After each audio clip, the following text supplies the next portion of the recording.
ஆண்டவராகிய இயேசு கிறிஸ்துவின் நாமத்தினாலே உங்கள் எல்லாருக்கும் அன்பான வாழ்த்துக்கள். சந்தோஷமாக இருக்கிறோமா? மகிழ்ச்சியாக இருப்பீங்க அப்படின்ற நம்பிக்கையோடு கூட இந்த நல்ல நாளில் உங்களை வாழ்த்துகிறேன். கர்த்தருடைய கரம் கிருபை கூட இருந்து நம்மை நடத்துவதாக. ஒரு புதிய ஆண்டிலே ஒரு சில வாரங்களை கடந்து வர தேவன் பாராட்டி இருக்கிற கிருபைகளுக்காய் கர்த்தருக்கு ஸ்தோத்திரம். எடுத்தவர்கள் வாசிக்கலாம்.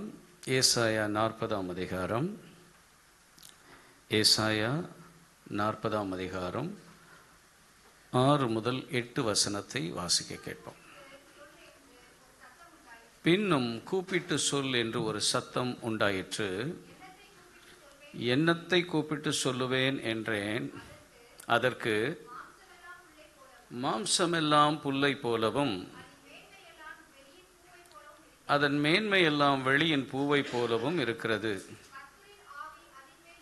கர்த்தரின் ஆவி அதன் மேல் ஊதும்போது புல் உலர்ந்து பூ உதிரும்.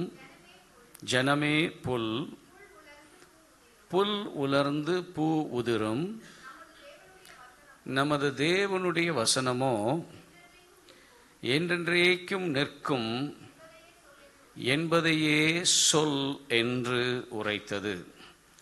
பின்னும் கூப்பிட்டு சொல் என்று ஒரு சத்தம் கேட்டது. என்னத்தை கூப்பிட்டு சொல்லுவேன் என்றேன். அப்பொழுது ஆண்டவர் தமது தீர்க்கதரிசியாகிய ஏசாயாவிடத்தில் ஒரு செய்தியை கற்றுக் கொடுக்கிறார். அந்த செய்தி ரொம்ப சுருக்கமான செய்தி தான். ஆண்டவர் சொல்லுகிறார், புல் உலர்ந்து பூ உதிரும். கூப்பிட்டு சொல். ஆங்கிலத்திலே இது இன்னும் கொஞ்சம் வித்தியாசமா இருக்கிறது. யாராவது ஒருத்தர் வாசிங்க. The voice said, cry out. அதாவது ஆங்கிலத்தில் சொல்லப்பட்டது என்னவென்றால், cry out. சும்மா கூப்பிட்டு சொல்லு அப்படின்னு இல்லை, உரத்த சத்தமாய், அல்லாட்டின கதறி சொல். நீ கதறி சொல்ல வேண்டிய ஒரு வார்த்தை ஒன்று உண்டு. இந்த அதிகாரம் துவங்குவதிலிருந்து நீங்கள் பார்ப்பீர்கள் என்றால் ஆண்டவர் அநேக விஷயத்தை சொல்லிக் கொண்டு வருகிறார். இதற்கு முன்பு இருக்கிற வசனங்களிலே 2 காரியத்தை அவர் சொல்லிவிட்டார்.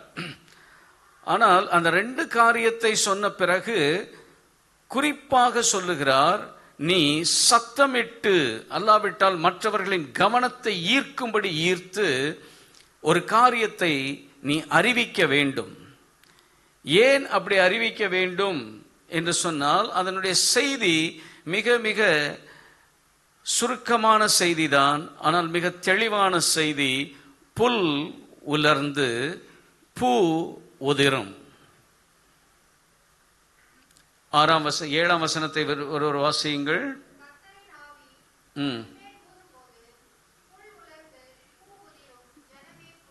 அதுக்கு அடுத்தது,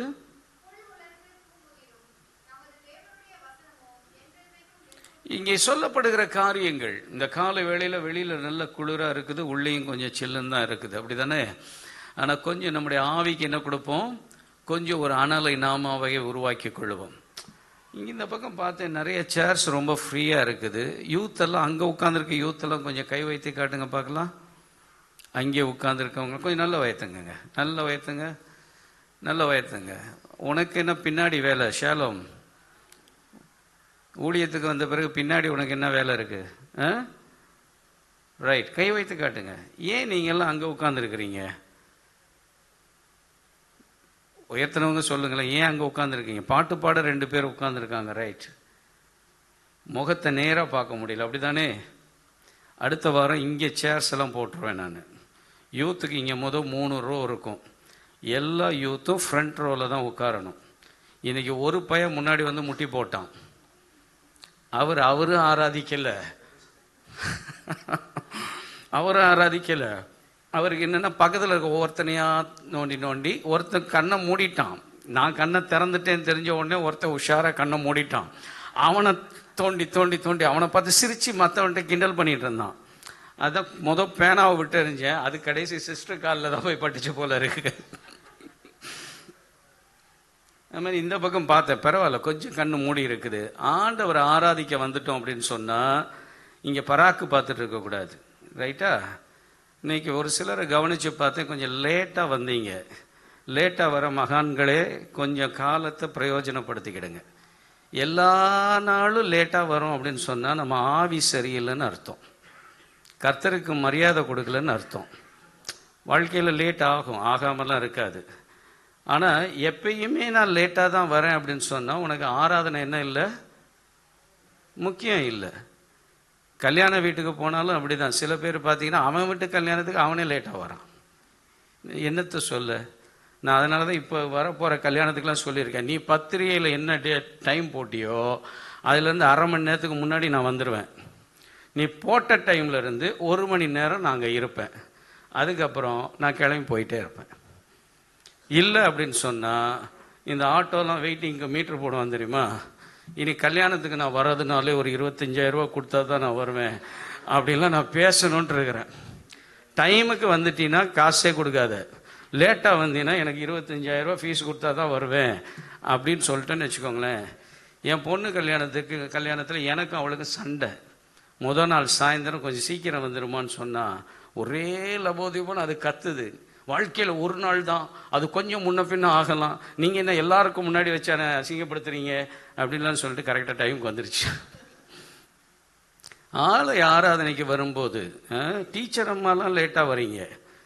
டீச்சர்ஸ் எல்லாம் நீங்கள் பிள்ளைங்களுக்கு என்ன சொல்லிக் கொடுக்கணும்? டைம் 8:30 சர்வீஸ் எதுக்கு வச்சுருக்கோம்? 8:30 சர்வீஸ் எதுக்கு வச்சுருக்கோம்?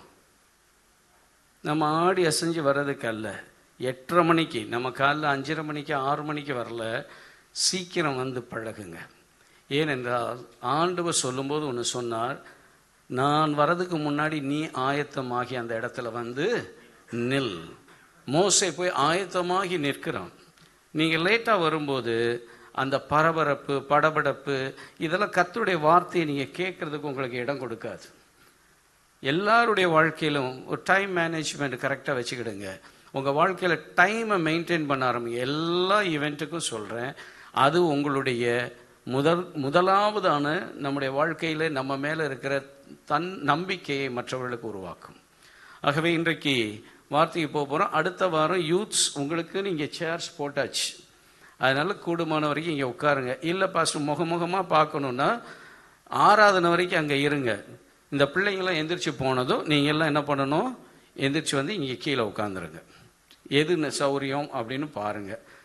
உங்களுக்கென்று ஒதுக்கப்படுகிற இடங்களில் சரியாக உட்காந்துக்கோங்க. சரி, வார்த்தைக்கு நேராக வருவோம். பின்னும் கூப்பிட்டு சொல். பின்னும் என்னத்தை கூப்பிட்டு சொல்ல? தீர்க்கதரிசி கேட்குற என்னத்தை ஆண்டவரே நான் சொல்லணும் அப்படின்னும் போது ஆண்டவர் ஒரு காரியத்தை சொல்லுகிறார். 5-6 விஷயங்கள் அங்கே சொல்றார். மாம்சம் எல்லாம் புல்லை போலவும், புல் உலர்ந்து பூ உதிரும். அப்படி என்றால் மாம்சம் புல்லை போன்றது. அதன் மேன்மையை, மாம்சத்தின் மேன்மையை குறித்து சொல், கர்த்தருடைய ஆவியை குறித்து சொல், கடைசியாக தேவனுடைய வார்த்தையை குறித்து சொல். 4 முக்கியமான காரியத்தை சொல்லுகிறார். 1, மாம்சத்தை குறித்து சொல், மாம்ச மேன்மையை குறித்து சொல், கர்த்தருடைய ஆவியை குறித்து சொல், தேவனுடைய வார்த்தையை குறித்து சொல். பிரியமானவர்களே, நமது தேவனுடைய வசனமோ என்றென்றைக்கும் நிற்கும் என்பதை சொல்.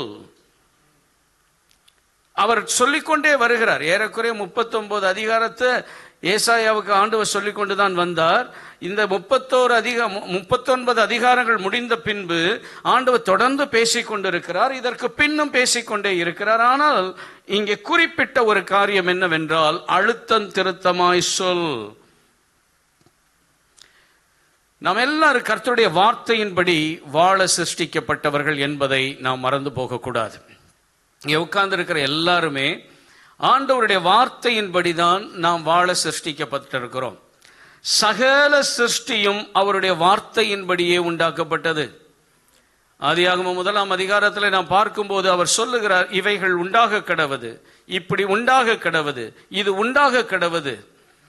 அது உண்டானது மாத்திரம் அவருடைய கற்பனையின்படி அல்ல, அதன் பின்பு அவைகள் கிரியை செய்து வருகிறதும் அவருடைய வார்த்தையின்படியே உண்டாக்கி கொண்டிருக்கிறது. சகல சிருஷ்டியும் ஆண்டவருடைய வார்த்தையின்படியே கிரியை செய்கிறது. சங்கீதக்காரன் 148 சங்கீதம் 8 விதமாய் சொல்லுகிறார். 148:8 அக்கினியே, கல்மழையே, உறைந்த மழையே, மூடுபனியே, அவர் சொற்படி செய்யும் பெரும் காற்றே.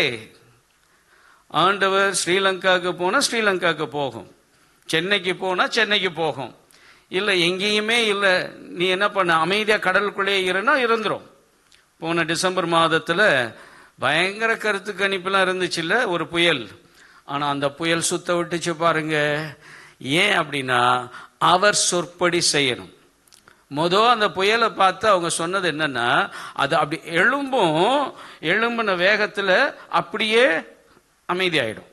அதெல்லாம் ஒண்ணுமே கிடையாது, பயப்படாதீங்க. அது எழும்பிச்சு, அமைதி ஆகல, சுத்திச்சு சுத்திச்சு சுத்திச்சு சுத்திச்சு, இங்க வரும் அங்க வரும், அல்ல திரும்பி உள்ளேயே போயிடும் எல்லாம் சொன்னாங்க. ஆனா வங்காள விரிகுடாவில் ஆரம்பிச்சது எங்க போச்சான், அரபிக்கடல் வரைக்கும் போச்சு. எத்தனை பேர் அந்த செய்தியை பார்த்தீங்க? ஊட இருந்த எல்லாத்தையும் கடந்து அடுத்த பக்கம் வரையும் போது அவர் சொற்படி செய்கிற பெருங்காற்று. இன்றைக்கு ஆண்டவருடைய வார்த்தையின்படியே நாம் வாழ தேவன் விரும்புகிறார், ஆண்டவர் நம்மிடத்தில் எதிர்பார்க்கிறார். கர்த்தருடைய வார்த்தையோடு வாழ்ந்து வந்த ஆதாமும் ஏவாளும். பிரியமானவர்களே, நாம பிசாசு, சாத்தான், சத்துரு, இன்னும் பல பேர்லாம் வச்சிருக்கிறோம். லூசிஃபர், அசுத்த ஆவி.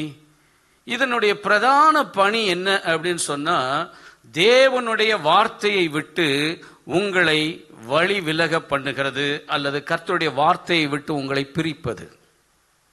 சாத்தான் போடுற பெரிய திட்டம் உங்களால அவனுக்கு ஒரு லாபமும் கிடையாது. ஏன்னா அவனே கடைசி எங்கே தான் போய் சேர போறான்? இரண்டாம் மரணமாகிய அக்கினியும் கந்தகமும் எரிகிற நரகத்தில் போய் சேர போறான். அவனுக்கு உங்களை கூப்பிட்டு வச்சு அவனுக்கு என்ன நடக்க போகுது, என்ன பிசினஸ் பண்ண போறான்? அவனுடைய திட்டம் என்னவென்றால், தான் அழிக்கப்பட போகிறோம், அவர் தமக்கென்று ஏற்படுத்தின அவருடைய நாமத்தை சொல்லி துதிக்கிற ஜனம் அப்படி ஒன்று இருக்கக்கூடாது. ஏன்னா நான் தானே அந்த வேலையை செஞ்சுட்டு இருந்தேன், நான் தானே ஆதியில் ஆண்டவரை ஆராதிச்சுட்டு இருந்தேன். நான் பெருமை கொண்ட போது என்னை தள்ளி விட்டார். என்னை தள்ளின பின்பு அவருடைய நாம மகிமைக்கென்று அவர் துதியை சொல்லி வர ஒரு கூட்டத்தை ஏற்படுத்தி வச்சிருக்கிறார். நான் போகாத இடத்துக்கு அது போகக்கூடாது. ஆகவே ஆதியிலிருந்து மனிதனோடு அவன் போராடி கொண்டிருக்கிற விஷயம் ஒன்றே ஒன்றுதான், தேவனுடைய வார்த்தையை விட்டு உங்களையும் என்னையும் பிரிப்பதற்கு அவன் எல்லாவித முயற்சியும் எடுக்கிறான். ஆதியில் மனிதன் தேவனுடைய கட்டளையை விட்டும் தோட்டத்தில் உலாவின கர்த்தருடைய சத்தத்தை விட்டும் பிரிக்கப்பட்டான். ஆண்டவர் கூப்பிட்டு கேட்கிறார். ஆதியாகமம் 3ஆம் அதிகாரம் 10ஆம் வசனத்தை ஒருவர் வாசியுங்கள். ஆதியாகமம் 3:10-11. நான் தேவரீருடைய சத்தத்தை தோட்டத்திலே கேட்டு, அந்த சத்தத்தை கேட்டு நான் நிர்வாணியா இருக்கிறதினால் ஒளித்துக் கொண்டேன், சத்தத்திற்கு விலகி ஓடினான். ஆண்டவர் 11ஆம் வசனத்தின் பிற்பகுதியிலே அதே தான் கேட்கிறார். நான் உனக்கு விலக்கின என் வார்த்தையினாலே உனக்கு நான் கொடுத்த கட்டளை ஒன்று இருந்ததே, நான் உனக்கு விலக்கின கனியின் விருட்சத்தின் கனியை புசித்தாயோ? சத்தம் கேட்ட உடனே அவனுக்கு புரிந்து விட்டது, இதற்கு முன்பு அவர் சொன்ன சத்தத்திற்கு நான் செவிகொடாமற் போனேன் என்று சொல்லி, அந்த சத்தம் கேட்ட உடனே அவன் தேவனுடைய சமூகத்தை விட்டு அவன் விலகி ஓடுகிறான். ஆதி மனிதன் அந்த சத்தத்தை கேட்ட உடனே அவன் விலகி ஓடினது ஆவிக்குரிய தொடர்பில் இருந்து அவன் துண்டிக்கப்பட்டான். இன்றைக்கு நம்மோடு கூட ஆண்டவர் பேச விரும்புகிற காரியம், நீ ஆவிக்குரிய நிலைமையில் இருந்து தேவனுடைய வார்த்தையை விட்டு நீ விலகி போவாய் என்று சொன்னால், நீ மாம்சத்தின்படி வாழ ஆரம்பித்து விடுவாய்.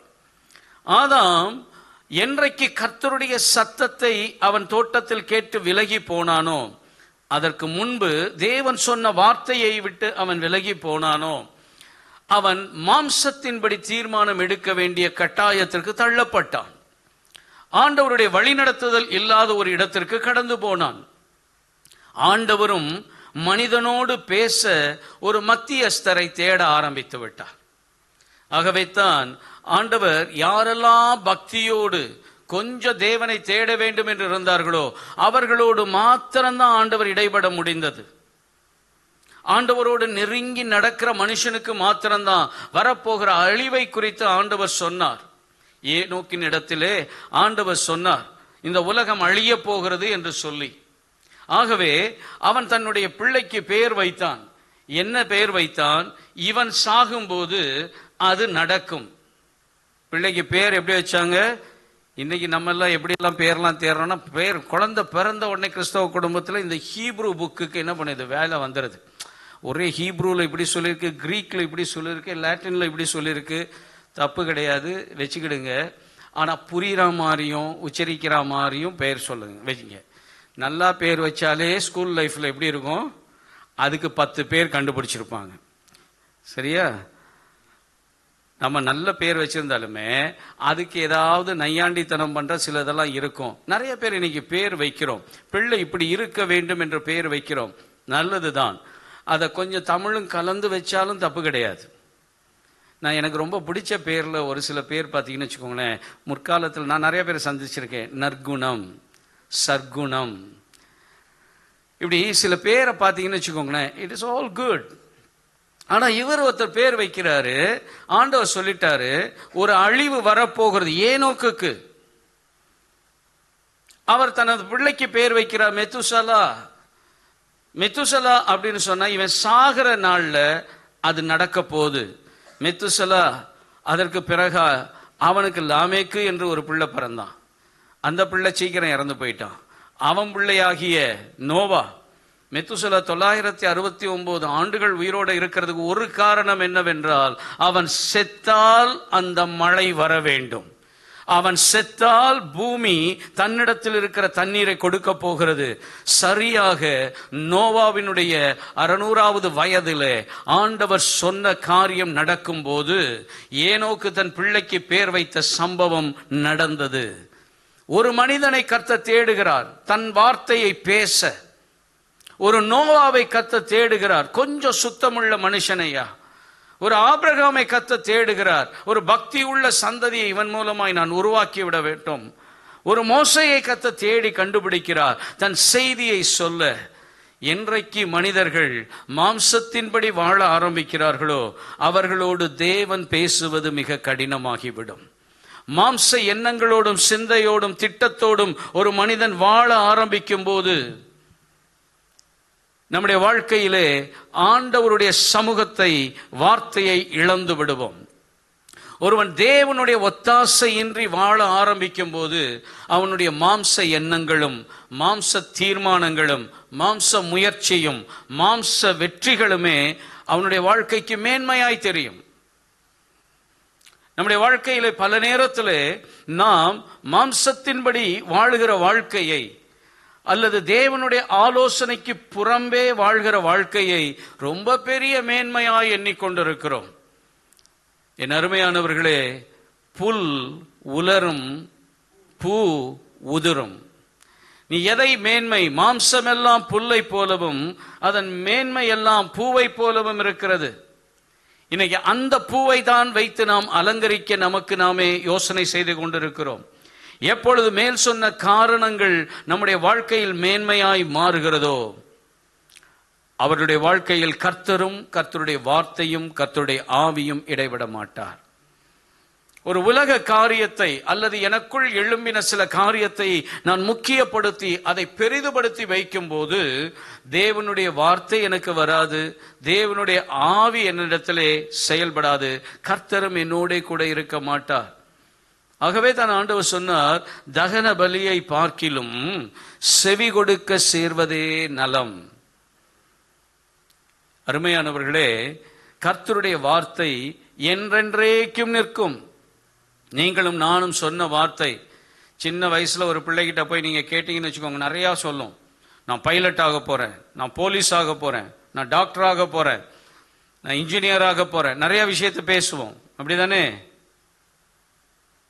ஆனா கொஞ்சம் 10வது வந்த பிறகு பிள்ளைகிட்ட கேட்டீங்கன்னு வச்சுக்கோங்களேன், நான் சாஃப்ட்வேர் இன்ஜினியர் ஆக போறேன், இல்லை மெடிக்கல் ஃபீல்டுக்கு போக போறேன், நான் அட்வொகேட் ஆக போறேன், வேற பேசும். 12th முடிச்சதுன்னு கேட்டிங்கன்னு வச்சுக்கோங்களேன், வாங்கின மார்க்குக்கு ஆர்ட்ஸ் குரூப் போகலான்ட்டு இருக்கிறேன். சில பிள்ளைங்க அந்த லட்சியத்தை அடிச்சு பிடிச்சிடுறாங்க, நல்லது தான். ஆனால் நம்முடைய வாழ்க்கையில வார்த்தைகள், நாம் பேசின வார்த்தை என்ன பிரதர் என்ன பண்ணிட்டு இருக்கிறீங்க?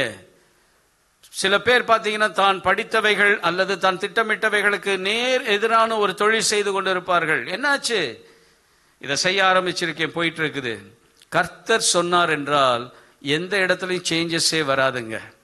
ஆண்டவர் உங்க வாழ்க்கையில பேச ஆரம்பித்து விடுவார் என்று சொன்னால், ஏன் ஆண்டவர் தன்னுடைய வார்த்தைக்கு, தன்னுடைய வசனத்திற்கு இவ்வளவு முக்கியத்துவம் கொடுக்கிறார்? 138ஆம் சங்கீதம் 2ஆம் வசனத்தின் பிற்பகுதியை வாசியுங்கள். 138ஆம் சங்கீதம்.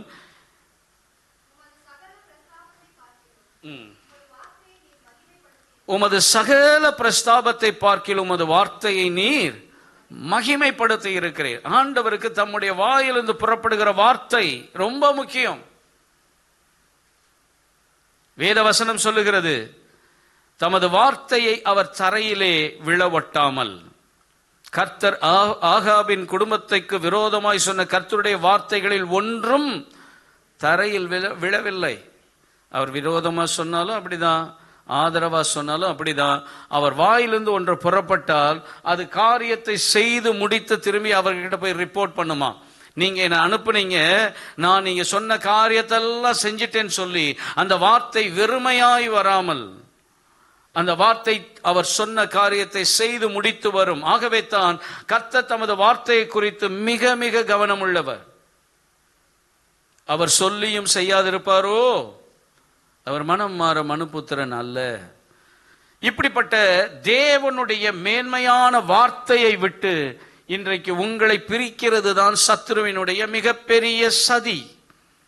அவனுடைய வஞ்சகம் என்ன? எப்படியாகிலும் தேவனுடைய வார்த்தையை உன் இருதயத்தை விட்டு வெளியே எடுத்துடணும், உன் வாழ்க்கையை விட்டு வெளியே எடுத்துடணும். அந்த வார்த்தைக்கு நீ எப்படியாகிலும் கீழ்ப்படியாம போயிடணும். ஆண்டவருக்கு எதிராக நீ செயல்பட்டு விட வேண்டும் என்பதிலே பிசாசு மிக மிக குறியாக இருக்கிறான்.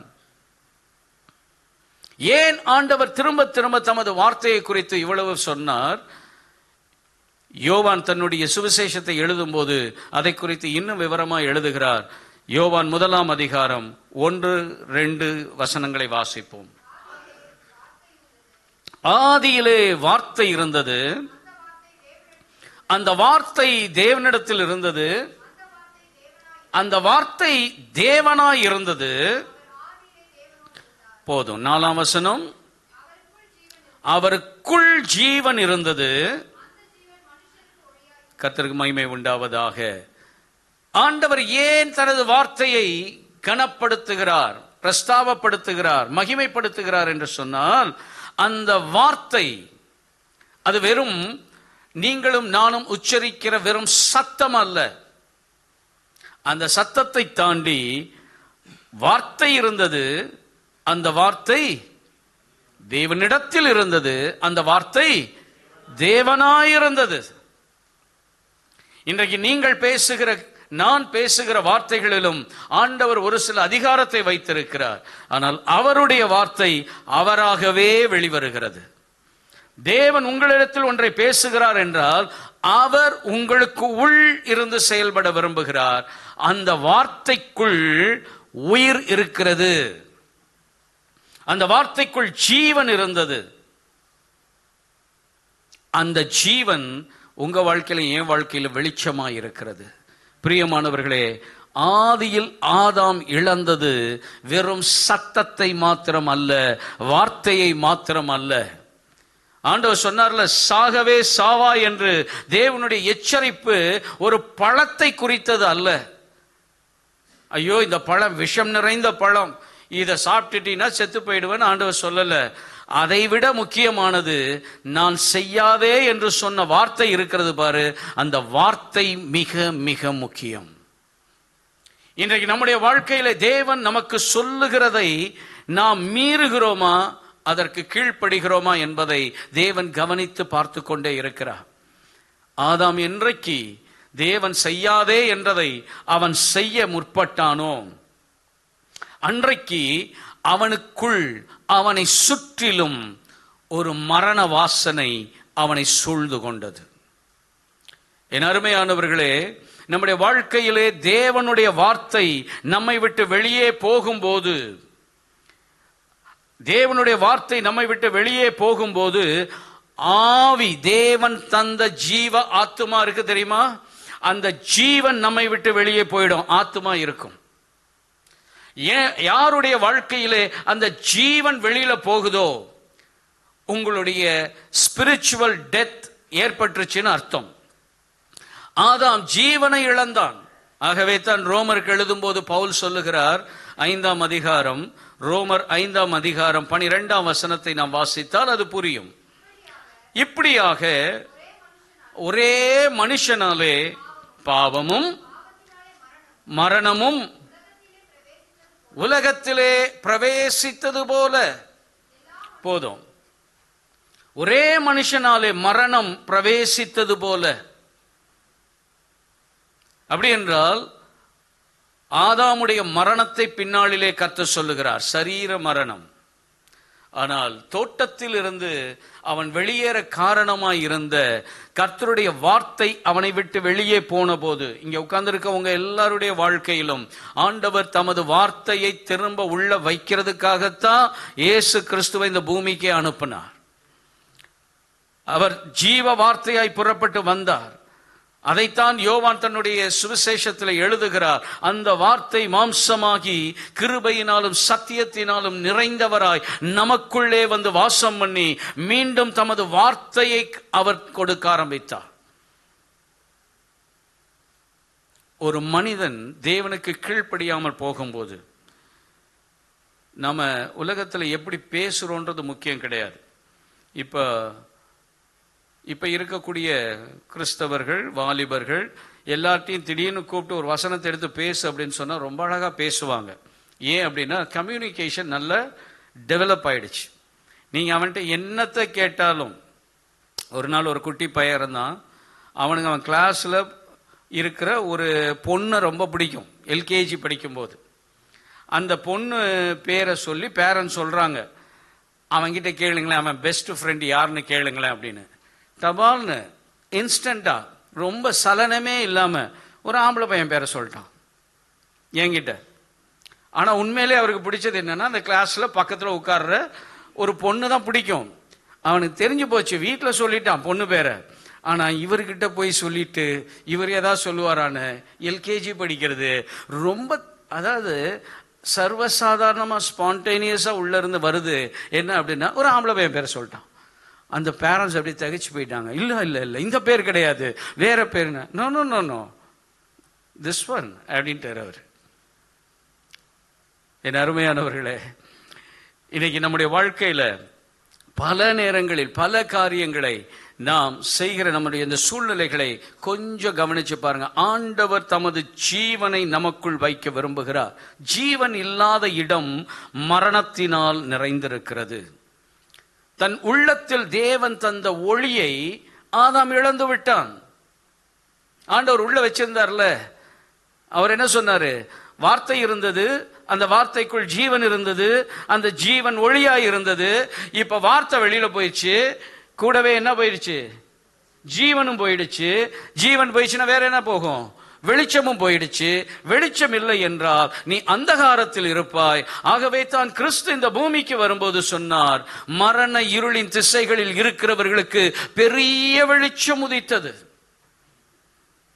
நம்பிக்கை அற்று போய் இருந்த நமக்கு நம்பிக்கையை தரும்படி, இன்னைக்கும் நான் கிறிஸ்தவன் தான் என்று சொல்லி தேவனுடைய வார்த்தையை தன் உள்ளத்தில் வைக்காத எல்லா மனிதர்களும், நான் உங்களுக்கு ஒன்றை சொல்லட்டும், நம்முடைய வாழ்க்கையில தேவனுக்கு நாம் செவி கொடுக்காமல் இருப்போம் என்று சொன்னால் நம்முடைய வாழ்க்கையிலே நாம் மரணத்தோடு கூட வாழ்ந்து கொண்டிருக்கிறோம். தேவனுக்கு செவி கொடுக்காத ஒவ்வொரு மனிதனும் ஜீவனை இழக்கிறான். நீங்க நடமாடலாம், ஓடலாம், செய்யலாம், சாதிக்கலாம். ஒன்று உங்களுக்கு நான் சொல்றேன், நீங்க சாதிக்கலாம். நீங்க நினைச்சிட்டு இருப்பீங்க எல்லாம் சாதிச்சிட்டோன்னு. ஆண்டவர் சொன்னார், ஊழியத்துல சாதிச்சவனையே பார்த்து சொன்னார், உம்முடைய நாமத்தினாலே பிசாசு விரட்டணும், உம்முடைய நாமத்தினாலே தீர்க்க தரிசனங்களை சொன்னோம், உம்முடைய நாமத்தினாலே அற்புதம் செய்தோம். ஆண்டவர் சொன்னார், அக்கிரம செய்கைக்காரரே, என்னை விட்டு அகன்று போ. நான் என்னத்தை சாதித்தேன் என்பதை அங்கே நான் கொடுக்க போகிறதில்லை. ஆண்டவராகிய இயேசு கிறிஸ்து சொன்னார், பூமியிலே நான் செய்யும்படி நீர் நியமித்த கிரியைகளை.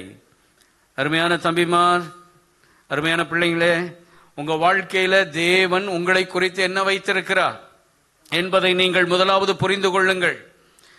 மரணமும் மரண வாசனையும் பவுல் சொல்லும்போது சொன்னா, கெட்டு போகிறவர்களுக்குள்ளே நாங்கள் மரண வாசனையும், ரட்சிக்கப்படுகிறவர்களுக்குள்ளே ஜீவ வாசனையும். போன வெள்ளிக்கிழமை எங்க வீட்டு கீழே கிரவுண்ட் ஃப்ளோர்ல ஒரு பூனைக்குட்டி போட்டு போச்சு. அதுல 2 பூனைக்குட்டி பிழைச்சி அங்கேயே சுத்திட்டு இருக்குது. அதுல ஒன்று ஆட்கள்லாம் போனால் பக்கத்தில் வந்து அப்படியே மேலெல்லாம் உராசி ஏதாவது சோறு போடுவாங்களான்னு பார்க்கும். இன்னொன்று ஆளை பார்த்தாலே ஓடிடும். போன வெள்ளிக்கிழமை நான் மீன் வாங்கிட்டு வந்தேன். இந்த எப்பி பக்கத்தில் வர அந்த பூனையை என்னை பார்த்து வேகமாக ஓடிடுச்சு. அது ஓடிடுச்சு. கையில் நான் மீனோட நடந்து வந்துட்டுருக்கேன். ஓடினது அதே வேகத்தில் கொஞ்ச நேரத்தில் பின்னாடி ஓடியாந்துச்சு. ஓடி வந்து காலை சுற்றி சுற்றி சுற்றி வந்துட்டு இருந்தது. யோசிச்சு பார்த்தேன், ஓடும்போது அது கவனிக்கலை. கையில் இருக்கிற வாசனை அது மாடிப்படி ஏற விட மாட்டேங்குது, காலுக்குள்ளேயே ஓடி வருது. நம்ம சொல்லுவோம், மீன் பயங்கர வாசனை பாஸ்டர், அதனால பூனைக்கு கண்டுபிடிச்சிருச்சு. அதுக்கு மோப்ப சக்தி இருக்குது. எங்கள் வீட்டம்மா சமைச்சாங்கன்னு வச்சுக்கோங்களேன், இந்த சிக்கன் வாசனை வெளியில் போனாலே வாசலில் வந்து கத்திக்கிட்டே நிற்கும். ஏன் இதை சொல்கிறேன்? ஒரு மிருகம் தனக்கு தேவையான ஒரு வாசனையை கண்டுபிடிச்சிருச்சு. இன்னைக்கு நமக்கு மரண வாசனைனா என்னன்னு தெரியுமா? நமக்கு தெரியாது, எறும்புக்கு தெரியும். நம்ம உயிரோடு இருக்கிற வரைக்கும் நம்மளை மேயாது. செத்த உடனே என்ன பண்ணோம்? ஒரு ஆள் இறந்து போயிட்டாருன்னா என்ன பண்ணோம்? எறும்பு வந்து மொய்க்க ஆரம்பித்து விடும். அவன் உயிரோடு இருக்கிறானா அதுக்கு ஒரு வாசனை இருக்குது, வராது. ஆனா செத்த உடனே அதுக்கு அந்த வாசனை தெரியும். நீங்க சில டாக்குமெண்ட்ரியை பார்த்தா தெரியும். ஒரு மிருகத்தை அடித்த உடனே, வேட்டையாடுறது ஒரு மிருகம், ஆனால் அது செத்த உடனே அந்த வாசனையை கேட்டு மற்ற மிருகங்கள் அந்த இடத்திற்கு வருகிறது. மரண வாசனை. ஒரு எறும்புக்கு தெரிந்து நம்முடைய சரீர பிரகாரமாய் நாம் உயிரோடு இருக்கிறோமா செத்துட்டோமான்னு அது கண்டுபிடிச்சிருச்சு. ஆனா ஆவியில நாம செத்தோமா உயிரோட இருக்கிறோமானே அநேக தேவ பிள்ளைகள் அறிவில்லாமலே வாழ்ந்துட்டு இருக்கிறாங்க. நான் உயிரோட இருந்தால் நான் ஆண்டவருக்குரிய காரியத்தை செய்ய போகிறேன். இன்னைக்கு அநேகருடைய வாழ்க்கையை மரண வாசனைகள் சூழ்ந்திருக்கும் என்றால்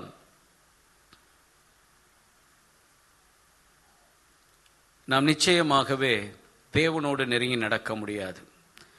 இன்னைக்கு யாரையாவது, எல்லா கர்த்தருடைய பிள்ளைகள் தான் இங்கே உட்கார்ந்துருக்கிறோம். இன்னைக்கு மழை, பெருமழை, ரெட் அலர்ட் கொடுத்ததுனால நிறைய பேர் வரல போல இருக்கு. கொஞ்சம் மழை பெஞ்ச உடனே சில பேருக்கு சுகவீனங்கள் வந்துடுது. இந்த உங்களுக்கெல்லாம் ஒன்று சொல்கிறேன், எழுந்திருக்கவே முடியாத வியாதி அப்படின்னா வீட்டில் இருங்க. எழுந்திருக்கவே முடியல, கை கால்லாம் வெலை வெலைன்னு வந்துருச்சு, தலை சுத்துது, இல்லை ஒரே பேதி ஆகிட்டு இருக்குது அப்படின்னா வீட்டிலேயே இருந்துருங்க. ஏன் தெரியுமா? பாத்ரூமும் கையுமா சுற்றிட்டு இருக்க முடியாது, சரியா? அதனால் வீட்டிலேயே இருந்துறது ரைட்டு. அவசியமானதுன்னா வெளியூருக்கு போக வேண்டியதுன்னா போங்க. இந்த டூர் போடுறதெல்லாம் ஞாயிற்றுக்கிழமை வைக்காதீங்க. ஏன்னா நீ ஐசியூவில் உட்காந்துருக்கும் போது ஆண்டவனும் டூர் போட்டு போயிடுவார். அந்த 24 மணி நேரம் டைம் கொடுப்பான் தெரியுமா? ஐயா ஆபத்து கட்டத்தில் இருக்கிறார். அந்த நேரத்தில் ஐயா பார்த்தீங்கன்னா சும்மா அப்படியே நேர் முழங்கால ஒரு சகோதரர் சொன்னார், ஆண்டவரை ரட்சிக்கிறதுக்கு முன்பதாக மனைவிக்கு அதிக சுகவீனம் அப்படின்னு சொன்ன உடனே ராத்திரியெல்லாம் அந்த ஆஸ்பத்திரியில் மெழுகுவத்தி ஏற்றி வச்சுட்டு நேர் முழங்காலே நின்றுட்டு இருந்திருக்கிறார். ஆபத்து வரும்போது தேவனை என்ன பண்ணுறோம்? இங்கே தான் உட்காந்துருக்காங்க. நான் சொல்கிற ஆள்லாம் இன்னும் அமெரிக்காவில் இருக்கிற சாட்சியில் சொல்ல, இங்கே உட்கார்ந்துருக்கிற சாட்சி தான். ஏன் ஆபத்து வரும்போது தேவனை நாம் தேடுகிறோம்? சின்ன சின்ன வியாதிகளுக்கெல்லாம் என்ன பண்ணாதீங்க, ஸ்கிப் பண்ணாதீங்க. உங்களுக்கு ஒன்று தெரியுமா? வியாதியோடு கர்த்தருடைய வீட்டுக்கு வந்தா போகும்போது வியாதி இல்லாமல் போவீங்க. ஆமென். பலவீனத்தோட தான் நானும் பிரசங்கம் பண்ணிட்டு உட்கார்ந்துருக்கிறேன். நேற்று முழுவதும் எனக்கும் என்னன்னே எனக்கும் தெரியல. நேற்று முழு நாளும் என்னுடைய படுக்கையிலேருந்து நான் எந்திரிக்க முடியாத அளவுக்கு ஒரு பலவீனம். நானும் எழுந்து வீராப்புக்கு என்னென்னமோ செஞ்சு பார்க்குறேன். ஆனால் கொஞ்ச நேரம் கழித்து கொண்டு போய் நம்மளை போய் திரும்பி சாத்திருச்சு. வரும் பலவீனத்தில் என் பலன் சொல்லிக்கிட்டே வாழ்க்கையை முடிச்சிடக்கூடாது. அந்த பலன் எப்படி நமக்குள்ள கிரியை செய்துன்றது என்ன பண்ணணும்? அனுபவிக்கணும். சில பேர் இந்த வந்தாலும் வந்துச்சு இந்த கொரோனா, நம்ம ஆண்களுக்கு இப்போ கோல்டு பிடிச்சாலே சர்ச்சுக்கு வரதில்லை. ஏன் தெரியுமா? பக்கத்தில் இருக்கவங்களுக்கு பரவிடும். போயிட்டு போகுது. யாம் பெற்ற இன்பம் பெருக இவ்வையகன்னு போட்டு போங்க. அட்லீஸ்ட் அப்படியாவது வெளியில் போட்டோம். ஒன்றும் அப்படிலாம் ஒன்றும் ஆகாதுங்க. நல்ல ஞாபகம் இருக்குது. ஊழியத்தின் வந்து ஆரம்ப காலகட்டத்தில் ஒரு வீட்டை சந்திக்க போனோம், நியூகமர். பார்த்தா அந்த வீட்டில் 3 பேருக்கு அம்மா போட்டிருந்துச்சு. நான் வீட்டு வாசலில் போனதும் அவங்க வந்து தடுத்து நிறுத்திட்டாங்க. இல்லை உள்ளே 3 பேருக்கு அம்மா போட்டிருக்கு, நீங்கள் உள்ளே போக வேணான்னு. அது ஊழியத்தின் ஆரம்பத்தில் இருக்கிற வேகம், வீரியம், துடிப்பு, கொதிப்பு அதெல்லாம் இருக்குல்ல. அமைதியாக இருங்க அப்படின்னு அவங்கள தள்ள சொல்லிட்டு உள்ளே போய் ஜோம் பண்ணி தலைமையில் கையை வச்சு ஜோம் பண்ணிட்டு வந்துட்டேன். வந்த உடனே ஒரு 4 நாளில் எல்லாருக்குமே ஆண்டவர் நல்ல சுகத்தையும் கொடுத்தாரு. பல வருஷத்துக்கு அப்புறம் நான் அதை மறந்து போயிட்டேன். பல வருஷத்துக்கு அப்புறம் ஒரு நாள் அவங்கள சந்தித்தேன். அவங்க மூலம்தான் பெனிட்டா சர்ச்சுக்கு வந்தாப்புல. நம்ம தாமஸ் பெனிட்டா. என்ன யோசிக்கிறாரு? தாமஸ் மாதிரியே கேள்வியாக கேட்டு சந்தேக பேர் வழியான பெனிட்டாவாகத்தான் வந்தாப்புல. நிறைய கேள்வி, சந்தேகத்தை கிளியர் பண்ணுறதுக்கு வந்தாப்புல. அப்போ அவங்க சொன்னாங்க, அன்னைக்கு நீங்கள் வந்தீங்க ஞாபகம் இருக்கா? பிரியமான கர்த்தருடைய ஜனமே, ஜாக்கிரதையாக இருங்க. அதுக்காக ரொம்ப அதுக்கு போட்டு இம்பார்ட்டன்ஸ் கொடுத்து ஓட வேண்டாம். ஏனென்றால் கர்த்தர் நம்மை சுகமாக்குகிறவர். வியாதியாக இருந்த எல்லாம் இயேசுக்கிட்ட வந்து சுகமாயிட்டு போனான். வீட்டிலே உட்காந்துருந்தவன்லாம் இயேசு கிறிஸ்து இந்த என்ன ஆச்சுன்னு தெரியல, இந்த ஹவுஸ் விசிட்டிங்கிற ஒரு ஐடியாலஜி வந்துச்சு பார்த்தீங்களா? அந்த ஹவுஸ் விசிட்டிங் இன்னைக்கு பாஸ்டர்ஸ் போய் சுகவீனமாக இருக்கிறேன்னு சொன்னேன், பாஸ்டர் வந்து ஜெபம் பண்ணல. இயேசு கிறிஸ்து வேதத்தில் பாருங்கள், பலவீனமாக இருந்தவங்கள இயேசுக்கிட்ட கூட்டிகிட்டு வந்தாங்க. கட்டில் கடையாக கிடந்தாங்க, எந்திரிக்க முடியாது, திமிர்வாதக்காரன், அவனையும் தூக்கிட்டு தான் வந்தாங்க. மரித்து போன சில பேர் வந்து கூப்பிட்டாங்க, என் மகள் ரொம்ப வியாதியாக இருக்கிறார் வாரும். மறைத்து போனா, செத்தா வேணா கூப்பிடுங்க, உயிரோடு இருக்கிற வரைக்கும் என்ன பண்ண வேண்டாம். நான் செத்தாலும் கூட ராத்திரி 12 மணிக்கு 2 மணிக்கெலாம் சில பேர் ஃபோன் பண்ணாங்கன்னு வச்சுக்கோங்களேன். அவங்களுக்கு எதுவுமே தெரியாது அப்படின்னா அவங்களுக்கு என்ன அரேஞ்ச்மெண்ட் பண்ணுமோ அதை நான் ஃபோனில் சொல்லுவேன். மற்ற நேரங்கள் நம்ம ஓடுறது, எஸ் குட், உங்கள் ஆபத்தில் ஒருத்தர் உறுதுணையாய் சகோதரனாய் நிற்கிறார், நல்லது தான். ஆனால் தேவ சமூகத்திற்கு நீங்கள் வந்து பாருங்களேன், உங்களுக்குள் இருக்கிற அந்த வைராக்கியம் மேன்மையான காரியங்களை செய்யும். இன்றைக்கு அநேகர் இடத்துல இங்கே உட்கார்ந்துருக்க நாம் எல்லாம் கர்த்தருடைய பிள்ளைகள். எத்தனை பேர் கர்த்தருடைய பிள்ளைகள்? அல்லேலூயா, ஆமென். எல்லாரும் கர்த்தருடைய பிள்ளைகள். இப்போ உங்ககிட்ட நான் ஒரு கேள்வி கேட்குறேன், மனசாட்சியை தொட்டு நீங்கள் பதில் சொல்லுங்க, சரியா? நீங்கள் யார்? உங்கள் வருங்கால திட்டம் என்ன? 99% தன்னை கர்த்தருடைய பிள்ளை, கர்த்தரை பின்பற்றுகிறேன் என்று சொல்லுகிறவர்கள் தங்கள் சுய திட்டத்தில் வாழ்ந்து கொண்டிருக்கிறார்களோ, என்னை குறித்து தேவன் இதைத்தான் யோசித்திருக்கிறார் என்று அநேகருக்கு தெரியறதில்லை. அதில் ஒரு மித்து என்ன அப்படின்னு சொன்னால், முழு நேர ஊழியத்துக்கு வந்தால் மாத்திரம்தான் தேவ திட்டத்தை தெரிஞ்சுக்கிடணும். எப்படி கிடையாதுங்க. நீங்கள் எந்த காரியத்தை செய்தாலும், நான் திரும்ப திரும்ப சொல்லுகிறேன், வேதாகமத்தில் நீங்கள் காணக்கூடிய அநேக பரிசுத்தவான்கள் முழு நேர ஊழியக்காரர்கள் அல்ல. ஆபிரகாம் முழு நேர ஊழியக்காரரோ பிரசங்கியாரோ அல்ல, சபையை நடத்திட்டு இருந்த போதகர் அல்ல. ஈசாக்கும் அப்படிதான். யாக்கோபு ஒரு மந்தை மேய்ப்பன், அதுலயும் 20 வருஷம் மாமனாருக்குரிய ஒரு வேலையை அவன் செஞ்சுட்டு வந்துட்டு இருக்க ஒரு எம்ப்ளாயியாக தான் அங்கே உட்காந்து ஒர்க் பண்ணிட்டு இருக்கிறார். தாவீது ஒரு ராஜாவாய் இருந்தான். ஆண்டவர் பயன்படுத்தின எல்லாருமே முழு நேரம் பிரசங்கிமார்களாய் அல்ல. நீங்க எந்த காரியத்தை செய்தாலும் அதில் தேவ திட்டம் இருக்க வேண்டும். உன்னை குறித்து தேவன் என்ன நினைக்கிறார், அதை போய் உட்கார்ந்து கேட்கறதுக்கு இன்னைக்கு ஆயத்தமே இல்லை. நீங்கள் போடுகிற மாம்ச திட்டங்கள் புல்லாகவே இருக்கும். அதுக்கு ஒரு மேன்மை இருக்கும். காலையிலே பூத்து மாலையிலே உலர்ந்து போகக்கூடிய ஒரு புல்லாக, ஒரு பூவாக, ஒரு மலராக, ஒரு மகிமையாய் தெரியும். தெரியாதுன்னா சொல்லல. நான் ஆண்டவருடைய திட்டத்திற்கு வெளியே போகும்போது அப்படியே பஸ்பமாகி விடுவேன், கருகி போயிடுவேன். அப்படிலாம் கிடையாதுங்க. நீங்க போனீங்கன்னு வச்சுக்கோங்களேன், நான் கட்டின மகா பாபிலோன் என்று சொல்லும் அளவுக்கு நீங்கள் ஒரு சாம்ராஜ்யத்தை கட்ட முடியும். ஆனால் முடிவிலே அவர் வரும்போது, அவர் தன்னுடைய பரிசுத்தவான்களை சேர்க்க வரும்போது, இந்த உலகத்தில் அவருடைய பெயரை சொல்லிக்கிட்டே அவர் திட்டத்தில் வாழாதவர்களாய் நம்ம போயிடக்கூடாது. நம்மை சுற்றிலும் பல விஷயங்கள் இருக்குது. ஆண்டவர் தோட்டம் முழுவதையும் கையில் கொடுத்துட்டு ஒரே ஒரு வார்த்தையை சொன்னார், இது கிட்ட ஜாக்கிரதையா இரு, இங்க பக்கத்துல போகாத. இன்னைக்கு ஆண்டவர் நம்முடைய வாழ்க்கையில கொடுத்த சுதந்திரம் ஏராளம் உண்டு. கொடுத்த சுதந்திரம் ஏராளம் உண்டு. சமீபத்தில் ஒரு சின்ன ஒரு விலங்குகளை குறித்த ஒரு காட்சியை பார்த்துட்டு இருந்தேன். அதில் ஒரு புலிக்கு 3 குட்டிகள். அதில் ஒரு குட்டி ரொம்ப தைரியமான குட்டி, மற்ற 2 குட்டி கொஞ்சம் பயந்தாங்குழி. அந்த தாய் புலி அதை வளர்த்து கொஞ்சம் ஆளாயிடுச்சு. இப்பொழுது இந்த குட்டிகளுடைய தந்தை அல்லாத வேறொரு ஆண் புலி அந்த எல்லைக்குள்ள வந்துருச்சு. 2 பயந்தாங்குழி இருந்துச்சு தெரியுமா? அந்த 2 பயந்தாங்குழியும் அந்த ஆண் புலியை பார்த்து தப்பிச்சு போயிடுச்சு, அதாவது பயந்து ஒளிஞ்சிச்சு. இந்த தைரியமான ஒரு பெண் புலி மாத்திரம் அதுக்கு பயப்படவே இல்லை, அதே எல்லைக்குள் சுத்திட்டு இருக்குது. ஒரு நாள் காலையில் பார்த்தால் அந்த தைரியமான புலி செத்து போய் கிடக்கிறது. ஏனென்றால் ஆண் புலி தனக்கு பிறக்காத குட்டிகள் எல்லாவற்றையும் சிங்கமும் சரி புலியும் சரி கொன்றுவிடும். அவன் வாசகத்தை இவ்விதமாய் சொன்னான், அதன் தைரியமே அதன் அழிவுக்கு காரணமாகிவிட்டது.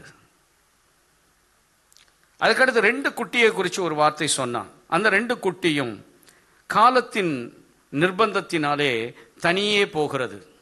அந்த தனியே போய் அது இனிமே அதுதான் தான் வாழ்க்கையை பார்த்துக்கிடணும். அது கொடுத்த விளக்கம் ரொம்ப அருமையா இருந்தது. சுதந்திரத்தை சுவாசிக்கும்படி நிர்பந்திக்கப்பட்டிருக்கிறது. தனியாத்தான் வாழணும், இனிமே நீ சுதந்திரமா இருந்துக்கிடலாம். ஆனாலும் அது ஒரு நிர்பந்தத்தின் அடிப்படையிலே விலங்குகளுக்கு உண்டாகி இருக்கிறது. இங்கே இருக்கிற நம்முடைய வாழ்க்கையிலே அநேக சுதந்திரம் என்று சொல்லுகிறது நிர்பந்தத்தினால் நமக்கு வருகிறதில்லை, சுய இச்சையினாலே நாமவே ஏற்படுத்திக் கொள்ளுகிறது. இன்றைக்கு நம்முடைய வாழ்க்கையில தேவனை விட்டு வெளியே போய் நான் என்னுடைய காரியத்தை நான் அனுபவிக்க போகிறேன். தேவன் உன் வாழ்க்கையில் போட்டு வைத்திருக்கிற திட்டத்தை புரிஞ்சுக்கிடுங்க. சிலருடைய வாழ்க்கையில் அவர் ரொம்ப நேசமுள்ளவராய் இருந்தால் அவர் நீ போட்ட அத்தனை திட்டத்தையும் குலைத்து போட்டு தன்னுடைய திட்டத்தை மாத்திரம்தான் உன்னிலை நிறைவேற்றுவார். ஏனென்றால் அவருக்கு நீ தேவை என்று வந்துட்டார் அப்படின்னு சொன்னா உன்னை அப்படித்தான் நடத்துவார். உனக்கு இருக்கிற அறிவு ஞானம் புத்தி எல்லாவற்றை கர்த்தர் பயன்படுத்த ஆயத்தமாய் இருக்கிறார். ஆனால் அதன் மேல் நீ கட்டி எழுப்ப பார்க்கிற பாருங்க, அந்த கட்டி எழுப்ப வேண்டியதை ஆண்டவர் உனக்கு ஒரு அஸ்திபாரத்தை கொடுப்பார். அப்போஸ்தலனாகிய பவுல் சொல்லுகிறார், போடப்பட்ட அஸ்திபாரமாகிய கிறிஸ்துவே அல்லாமல் வேறொரு அஸ்திபாரத்தை போட யாராலும் முடியாது. அதன் மேல் பொன் வெள்ளி விலையேற பெற்ற கல், மரம் புல் வைக்கோல். இன்னைக்கு நீங்க கட்டிட்டு இருக்கிற மேன்மை புல்லாக இருக்கும் என்றால் அந்த புல் உலர்ந்து அதன் மேன்மை உதிர்ந்து போகும்.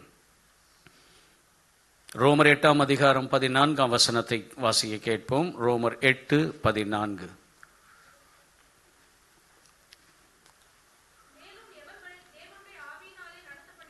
மேலும் எவர்கள் தேவனுடைய ஆவியினாலே நடத்தப்படுகிறார்களோ அவர்கள் தேவனுடைய புத்திரராய் இருக்கிறார்கள். மேலும் எவர்கள் தேவனுடைய ஆவியினால் நடத்தப்படுகிறார்களோ அவர்கள் தேவனுடைய புத்திரராய் இருக்கிறார்கள். நாம் ஆவியினால் நடத்தப்பட வேண்டும். ஆவியில் நடத்தப்படுவது வேறு ஒன்றுமல்ல, கர்த்தருடைய வார்த்தை நமக்கு கிடைக்கும். அந்த வார்த்தையின்படி நாம் நடக்க வேண்டும். ஏன் ஆண்டவர் நம்மை இப்படி நடத்த விரும்புகிறார், ஆவியில் நடத்த விரும்புகிறார்? இந்த ஏசாயா 40ஆம் அதிகாரம் முதல் 6 வசனங்களுக்குள்ளே நாம் பார்ப்போம் என்றால், 4 வசனங்களுக்குள்ளே பார்ப்போம் என்றால், ஆண்டவர் தமது ஜனத்திற்கு ஒரு செய்தியை அனுப்புகிறார். வாசியுங்கள். ஏசாயா 40:1-2. என் ஜனத்தை ஆற்றுங்கள், தேற்றுங்கள். என் ஜனத்தை ஆற்றுங்கள், தேற்றுங்கள். வாசிங்க. ஆற்றி தேற்றி பச்சமாய் பேசி. பக்கத்தில் பார்த்து சொல்லுங்க பார்க்கலாம். நல்ல வார்த்தை தானே. போர் முடிந்தது அப்படின்னு கேட்டவுடனே நமக்குலாம் எப்படி இருக்கு? வா, இப்போ நமக்கு கண்ணு முன்னாடி இருந்த சில பிரச்சனையெல்லாம் யோசிச்சு பார்த்து, அப்பா முடிஞ்சிருச்சு, ஆண்டவர் இன்னைக்கு என்ன பண்ணிட்டாரு, வார்த்தை கொடுத்துட்டாரு. இப்போ முழுசா வாசிச்சு முடிச்சிருவோம். வாசிங்க. அதன் அக்கிரமம் நிவர்த்தி ஆயிற்று என்றும்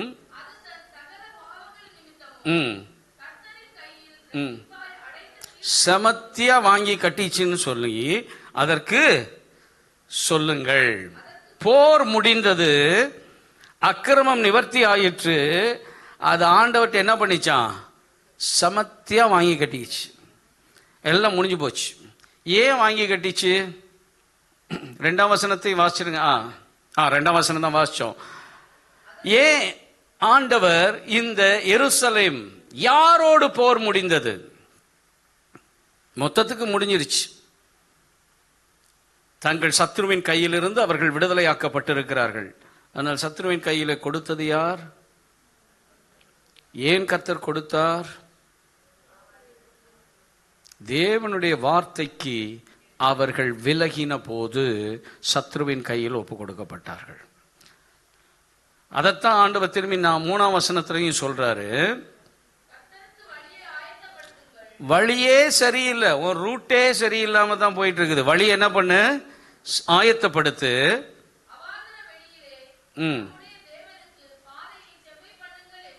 பரிசுத்த தேவன் நமக்கு கொடுக்கிற ஆலோசனை என்னவென்றால், உன் வழியை ஆயத்தப்படுத்தி உன்னுடைய பாதைகளை செவ்வைப்படுத்து. வழியை ஆயத்தப்படுத்தி பாதையை நீ செவ்வைப்படுத்தினால் 4ஆம் வசனத்தின் ஆசீர்வாதங்களை ஆண்டவர் சொல்லுகிறார். பள்ளமெல்லாம் உயர்த்தப்பட்டு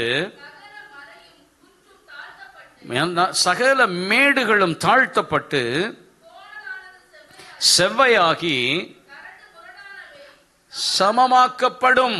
நீ ஆயத்தமானால், நீங்க ஆயத்தமாயிட்டீங்கன்னு வச்சுக்கோங்களேன், நீங்க ஆண்டவருக்கு முன்பதாக உங்க வழியை ஆயத்தப்படுத்தி பாதையை செவ்வையாக்கிட்டீங்கன்னா, ஆண்டவர் உங்களுடைய வாழ்க்கையில் இருக்கிற பள்ளங்களை எல்லாம் சரி செய்யவும், மேடுகளை எல்லாம் சமம் செய்யவும், கோணல்களை எல்லாம் நேராக்கவும், கரடானவைகளையும் உங்கள் பாதையிலே முரண்பட்டு இருக்கிறவைகளையும் செவ்வையாக்கவும் அவருக்கு இறங்கி விடுவார். இஸ்ரவேலுடைய வாழ்க்கையிலே எங்கெல்லாம் பாதிப்புகள் இருந்ததோ இதெல்லாம் ஏன் சரி செய் என்று கர்த்தர் அவர்களோடு கூட முறைமுறையை சொல்லுகிறார் என்றால், உபாகமம் 28:1 மோசேயை கொண்டு தேவன் கடைசியாய் எச்சரித்த தன் வார்த்தை, திரும்ப திரும்ப மோசேயை கொண்டு ஆண்டவர் எச்சரித்த ஒரு காரியம் என்னவென்றால், உபாகமம் 28:1 ஒருவர் வாசியுங்கள். இன்று நான் உனக்கு விதிக்கிற உன் தேவனாகிய கர்த்தருடைய கட்டளைகளின்படி எல்லாம் செய்ய நீ கவனமாயிருக்கும்படி அவர் சத்தத்திற்கு நீ உண்மையாய் செவி கொடுப்பாய். ஆனால் உன் தேவனாகிய கர்த்தர் பூமியில் உள்ள சகல ஜாதிகளிலும் வார்த்தைக்கு செவி கொடுத்தால், அவர் கட்டளையை கீழ்ப்படிஞ்சிட்டா, அவர் உங்களோடு கூட பேசுகிறவர். இங்க உட்கார்ந்து இருக்கிற நம்ம எல்லாரோடு கூட நம்மை குறித்து முதலாவது கர்த்தர் நம்மிடத்துல பேச விரும்புகிறார். அதை புரிஞ்சுக்கிடுங்க. உங்களை குறித்து ஆண்டவர் யார்கிட்ட பேச விரும்புகிறார்? நீங்க வரம் பெற்ற ஊழியக்காரர், தீர்க்க தரிசனம் வரம் பெற்றவர், வெளிப்பாடு நிறைந்தவர், அங்கெல்லாம் போய் தலை கொடுக்கணும்னு அவசியமே கிடையாது. ஆண்டவர் சொன்னார்ல, உன் அறை வீட்டை பூட்டி கொண்டு நீ என்னை நோக்கி கூப்பிட்டால் அந்தரங்கத்தில் பார்க்கிற உன் பரமபிதா உனக்கு வெளியரங்கமாய் பதில் கொடுக்கிறவராய் இருக்கிறார். உங்களோடு கூட கர்த்தர் பேசுவா, உங்களை நடத்துவா. கர்த்தர் மேய்ப்பராய் இருக்கிறார்.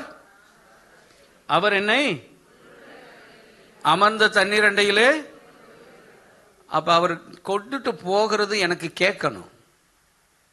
நான் ஒருவேளை செவிட்டு ஆடா இருந்தால், அவர் எனக்கு புல்ல வச்சிருக்கிறாரு, தண்ணியை வச்சிருக்கிறாரு, என்னை நோக்கி கூப்பிடு, அப்பொழுது நான் உனக்கு உத்தரவு கொடுத்து அறியாததும் எட்டாததுமான அறிவிப்பேன். செய்வேன்ல. எல்லாருக்கும் முடிக்கும் போது நிறைய பேர் பெரிய காரியத்தை செய்வேன் செய்ய மாட்டார், சொல்லி தருவார். கடன் வாங்கிட்டீங்க, வாங்கக்கூடாது, வாங்கிட்டீங்க, மூழ்கி போகுது, அவர் என்ன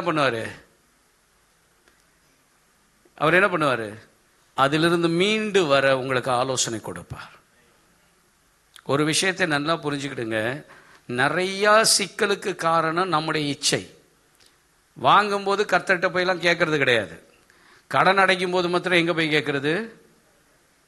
லவ் பண்ணும்போது கர்த்தரிடத்துல கேட்கறது கிடையாது. பிரச்சனை வந்த பிறகு என்ன கேட்கறது? எனக்கு ஏன் ஆண்டவரே இப்படி கொடுத்தீர்? ஏன் ஆண்டவரே இவ்வளோ பாடுகள்? ஏன் ஆண்டவரே இவ்வளோ சங்கடம்? ஆண்டவர் சொன்னா, உன்னால் தெரிந்து கொள்ளப்பட்டது, நான் என்ன செய்ய? சரி, இப்போ மாற்ற முடியாது, அந்த பிரமாணத்தை என்ன பண்ண முடியாது. சரி ஆண்டவரே உம்முடைய சித்தம் இல்லைன்னா நான் விட்டுட்டு உமக்கு சித்தமானவனை காட்டுன்னு.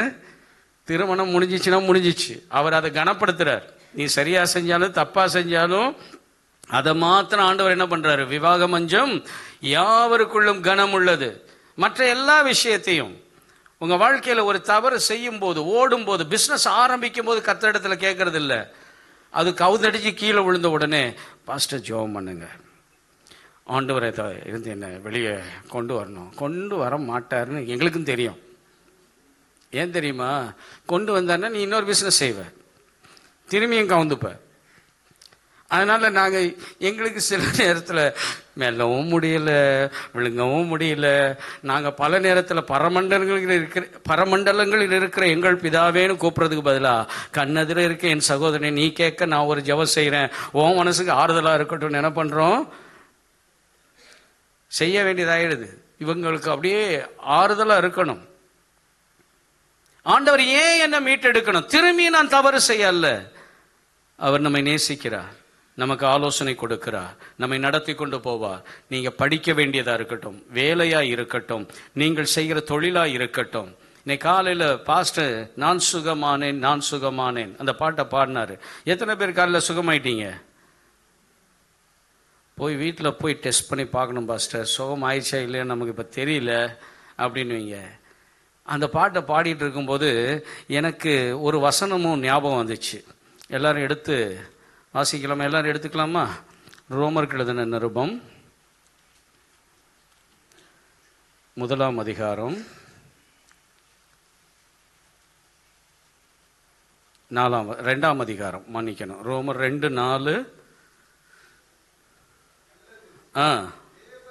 தேவ தயவு நீ குணப்படும்படி ஏவுகிறது என்று அறியாமல் பொறுமை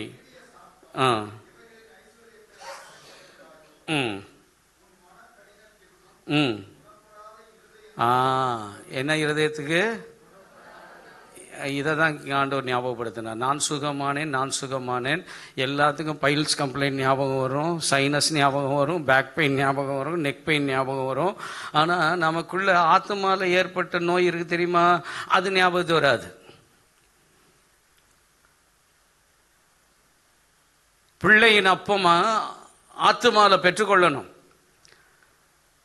இன்னைக்கு காலையில் ஆண்டவர் அந்த பாடலை பாடும்போது ஆண்டவர்கிட்ட நான் கேட்டேன், ஏன் உள்ளெல்லாம் கரெக்டாக குணமாக இருக்குதா இல்லை நோய்வாய்ப்பட்டு போய்? சமீபத்தில் நம்ம ஏசாயா 1ஆம் அதிகாரத்தில் கேட்டோம் தெரியுமா, தலையெல்லாம் சீல் பிடிச்சி போய். இங்கே கொஞ்சம் பேர் தலையெல்லாம் சீல் பிடிச்சி தான் இருக்குது. அவன் பண்ணது இவன் பண்ணது, பேசுனது வச்சது, நமக்கு துரோகம் பண்ணது, அதெல்லாம் இன்னும் போவே மாட்டேங்குது. இருதயம் குணப்படவே இல்லை. அதே கோபத்தோட தானே இன்னும் உட்கார்ந்துருக்குற. அப்புறம் என்னத்த சுகமானேன் நான் சுகமானேன்னு? சுகமாச்சா? என் உள்ள சுகமாச்சா? வேதனையை விட்டு வெளியே வந்துருச்சா? ரணங்கள் ஆறிச்சா? என் உள்ளத்துக்குள்ள இருந்த ரணம் ஆறணுங்க. வெளியில நீங்க எழும்ப முடியாத வியாதிக்காரராக இருந்தாலும் பரவாயில்லைங்க, குணத்திலையும் ஆத்மாவிலையும் சுகமுள்ளவர்களாய் இருக்க கர்த்தர் உங்களை விரும்புகிறார். நீங்க சுகமுள்ளவர்களாய் இருந்தா போதும். என் அருமையானவர்களே, ஆவியில் நடந்தால் வார்த்தை உன்னில் நிறைவேறும். கலாத்தியர் 5:16-17 வசனத்தை வாசிப்போம். கலாத்தியர் 5ஆம் அதிகாரம் 16-17 வசனம்.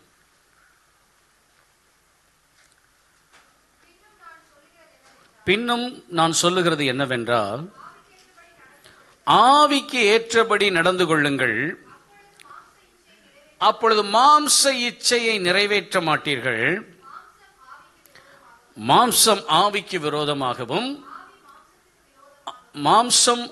விரோதமாகவும் ஆவி மாம்சத்துக்கு விரோதமாகவும் இச்சிக்கிறது. நீங்கள் செய்ய வேண்டும் என்று இருக்கிறவைகளை செய்யாதபடிக்கு. என் அருமையானவர்களே, அப்போஸ்தலனாகிய பவுல் அதை தான் சொல்லுகிறேன். நான் செய்யணும்னு நிறைய நினைச்சிட்டு இருக்கிறேன். நீ ஆவியில நடத்தப்படு. ஏதோ ஒரு பிரசங்கம் நான் பண்றதுக்காக பேசலைங்க. இன்னைக்கு அநேகருடைய வாழ்க்கையில தடுமாறி முட்டி மோதி நொந்து வேதனையோடு இருக்க காரணம் என்ன தெரியுமா? உன்னை குறித்த தேவ திட்டத்தை நீ இன்னும் புரிஞ்சுக்கிடல. ஆண்டவர் நம்மோடு கூட அழகா பேச வருவார். நாம கேட்கல அப்படின்னு வச்சுக்கோங்களேன், அந்த ஆட்டை பட்டியில் அடைக்கிற மாதிரி அவர் என்ன பண்ணுவார்? இந்த பக்கத்தில் அந்த பக்கத்தில் அங்கே இங்கே போற எல்லா வழியையும் அடைத்து ஒரே ஒரு பாதையை மாத்திரம் திறந்து வச்சிட்டு இருப்பாரு. அவருடைய திட்டத்திற்குள்ளே நீ வந்து சேருகிறாயா என்று பார்ப்பார். இனி அநேகருக்கு பிரச்சனை, கர்த்தர் தான் தடை பண்ணுகிறார் என்பதை அறியாமல் அன்றைக்கு ஓடின பீலையாமை போல இன்றைக்கு ஓடிக்கொண்டே இருக்கிறது. ஆண்டவர் சொல்லுகிறார், என் வார்த்தை மாத்திர நிலை நிற்கும். மாம்சம் இந்த நாளில் நம்மை விட்டு அகன்று போக வேண்டும். மாம்சம் நம்மிலிருந்து அகன்று போகாத வரைக்கும். ரோமர் 12ஆம் அதிகாரம் 1ஆம் வசனத்தை ஒருவர் வாசிக்க கேட்போம். அப்படி இருக்க சகோதரரே, நீங்கள் உங்கள் சரீரங்களை பரிசுத்தமும் தேவனுக்கு பிரியமுமான ஜீவ பலியாக ஒப்பு கொடுக்க வேண்டும் என்று தேவனுடைய இரக்கங்களை முன்னிட்டு வேண்டிக் கொள்ளுகிறேன். வாழை உருவி ஒருத்தனை குத்துனா ஆண்டவர் மகிமைப்பட்டாரா? ஆண்டவர் பார்த்தாரு, மோசே மாம்சத்துல நீ ரொம்ப பயில்வானா தான் இருக்கிற, ஆனா என் வேலையை செய்யறதுக்கு வாள் தேவையில்லை ராஜா, கோபம் தேவையில்லை, உன் வைராக்கியம் தேவையில்லை. எனக்கு தேவையானது என்ன தெரியுமா? இந்த மாம்சீக சிந்தையை நீ தவிர்த்து போட்டு ஆவிக்குரிய சிந்தைக்குள் நீ என்றைக்கு பிரவேசிக்கிறாயோ அப்பொழுது உன்னை நான் பயன்படுத்த ஆரம்பிக்க முடியும். அப்போஸ்தலனாகிய பவுல் தன்னுடைய பார்வையிலே ஞானியாய், கமாலியலின் பாதத்திலே நான் கற்று தேறினவன், பரிசேயரில் பரிசேயனாய் இருந்தேன், நான் எபிரேயன் என்று சொல்லி வீராப்பு பேசின போது ஆண்டவருக்கு அவன் தேவைப்படவே இல்லை. ஆண்டவர் வெளிப்படுத்தினார், அவன் அர்ப்பணித்தான். இன்னைக்கு நம்முடைய மாம்சம், நம்முடைய மாம்ச சிந்தை, பிசாசு தேவனுடைய வார்த்தையை விட்டு நம்மை வெளியே கொண்டு போய் நம்மை யோசிக்க வைக்கிறான் பாருங்க. நீயே யோசி. ஆண்டவர் சொன்னா, உன் சுய புத்தியின் மேல் சாயாமல் கர்த்தரிடத்தில் உன் வழியை எல்லாம் ஒப்பு கொடுத்துரு, அவர் காரியத்தை வாய்க்க பண்ணுவார். அவர் காரியத்தை வாய்க்க பண்ணுவார். எகிப்தின் இளவரசன் என்று நீ பேசப்படும் போது உனக்கு இருக்கிற மேன்மையோடு அல்ல, மந்தை மேய்ப்பர்கள் எகிப்தியருக்கு அருவருப்பானவர்கள் என்று கேட்கப்படும் இடத்திலே உன் ஆவியை நீ தேவனுக்கு முன்பதாய் சமர்ப்பித்து வந்து நிற்பாய் என்றால் எகிப்தின் ராஜாவுக்கு முன்பாய் அவர் உன்னை தலை நிமிர்ந்து நடக்க பண்ணுவார். என் ஆவிக்குரிய வாழ்க்கை வளரணும். மாம்ச சிந்தை, உன்னுடைய பிளான்ஸ் தப்பு கிடையாதுங்க, ஆம்பிஷன்ஸ் தப்பு கிடையாது. பரத்திலிருந்து இறங்கி வந்த இயேசு கிறிஸ்து தன்னுடைய உள்ளத்தின் விருப்பத்தை சொல்லுகிறார். பிதாவே, இந்த பாத்திரம் என்னை விட்டு நீங்க போகக்கூடுமானால் நீங்கட்டும். அப்படி என்றால் எல்லாரும் தன்னுடைய விருப்பத்தை சொல்ல தேவன் இடம் கொடுக்கிறார்.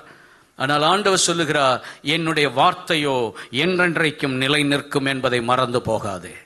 இன்றைக்கு அவருடைய வார்த்தை நம்முடைய வாழ்க்கையில நிலைத்திருக்க வேண்டும். எனக்குள் நான் கட்டி எழுப்பி இருக்கிற புல்லாகிய மாம்ச திட்டங்கள் எல்லாவற்றையும் நானே அர்ப்பணித்து விட வேண்டும். ஆண்டவர் நம்மை சிறுமைப்படுத்தி அவை சிதைத்து போடுவது அல்ல, ஆண்டவரே, மாம்சீகமாக ஓடிட்டுருக்கிறேன், என் இஷ்டத்தில் நான் ஓடிட்டுருக்கிறேன். ஒருவேளை நம்மை குறித்து ஆண்டவர் பிரம்மாண்டமாய் ஒன்றை சொன்னால் நம்ம எல்லாருமே ஏற்றுக்கொள்ளுவோம்.